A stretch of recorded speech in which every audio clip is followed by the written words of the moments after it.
তারা গতকালকে ছিল, আগের দিনেও ছিল, তারা শান্তিপূর্ণভাবে ছিল। আমরা কিন্তু এই যে শাহবাগের মতো একটা গুরুত্বপূর্ণ মোড়, আমরা কিন্তু তারপরও কিচ্ছু বলে নাই তাদেরকে। আমরা কখনো বলিও না যে ভাই এখান থেকে উঠে যাও, যদিও মানুষের ব্যাপক দুর্ভোগ হচ্ছিল।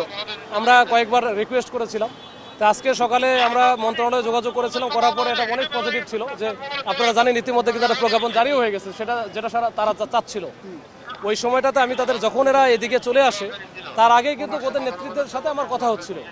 তো ওরা বলতেছিল যে স্যার আমরা আধা ঘন্টা এখানে সর্বোচ্চ থাকবো, যদি এর মধ্যে প্রজ্ঞাপন জারি না হয় তাহলে কিন্তু আমরা সচিবালয় অভিমুখে চলে যাবো।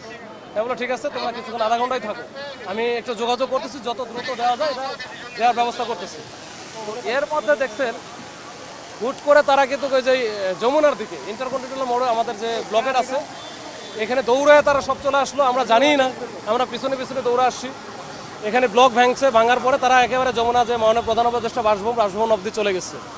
এরপরে ওখান থেকে আমরা কিছু ফোর্স ওখানে জড়ো হয়ে তাদেরকে প্রতিরোধ করে ওখান থেকে আস্তে আস্তে তাদেরকে ঠেলে নিয়ে আসার চেষ্টা করেছি, তারপরেও কাজ হয় নাই।